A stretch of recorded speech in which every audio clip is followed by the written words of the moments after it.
امام احمد بن حنبل رحمۃ اللہ علیہ نے کتاب الزاہد میں نوف البقالی سے روایت نقل کی ہے کہ ایک مومن آدمی اور ایک کافر آدمی دونوں مچھلی کا شکار کرنے لگے۔ کافر آدمی نے اپنا جال پھینکا اور اپنے دیوتا کا نام لیا تو اس کا جال مچھلیوں سے بھر گیا۔ پس مومن آدمی نے اپنا جال پھینکا اور اللہ کا نام لیا، لیکن اس کے جال میں مچھلی نہیں آئی۔ نوف البقالی کہتے ہیں کہ یہ دونوں شام تک شکار میں مصروف رہے، لیکن کیفیت یوں ہی رہی۔ پھر آخر کار مومن شخص کے جال میں ایک مچھلی پھنس گئی۔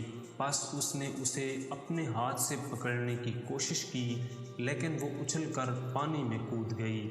پس مومن واپس ہوا، لیکن اس کے پاس کچھ بھی نہیں تھا، اور کافر واپس ہوا، لیکن اس کا تھیلا مچھلیوں سے بھرا ہوا تھا۔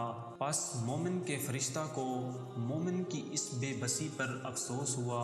اس نے اللہ سے عرض کیا، اے میرے رب، تیرا مومن بندہ جو تجھے پکارتا ہے وہ اس حال میں واپس جا رہا ہے کہ اس کے پاس کچھ بھی نہیں ہے، اور تیرا کافر بندہ اس حال میں واپس جا رہا ہے کہ اس کا تھیلا مچھلیوں سے بھرا ہوا ہے۔ پس اللہ تعالیٰ نے مومن کے فرشتے کو مومن کا گھر جنت میں دکھلایا اور فرمایا کہ میرے اس مومن بندے کو جنت کے اس گھر کے مقابلے میں دنیا کی مفلسی کچھ نقصان نہیں دے گی، اور کافر کا گھر آگ میں فرشتے کو دکھلایا اور فرمایا، کیا کافر کو اس کا مال جو دنیا میں اسے حاصل ہوا ہے اس عذاب عظیم سے بچا سکتا ہے؟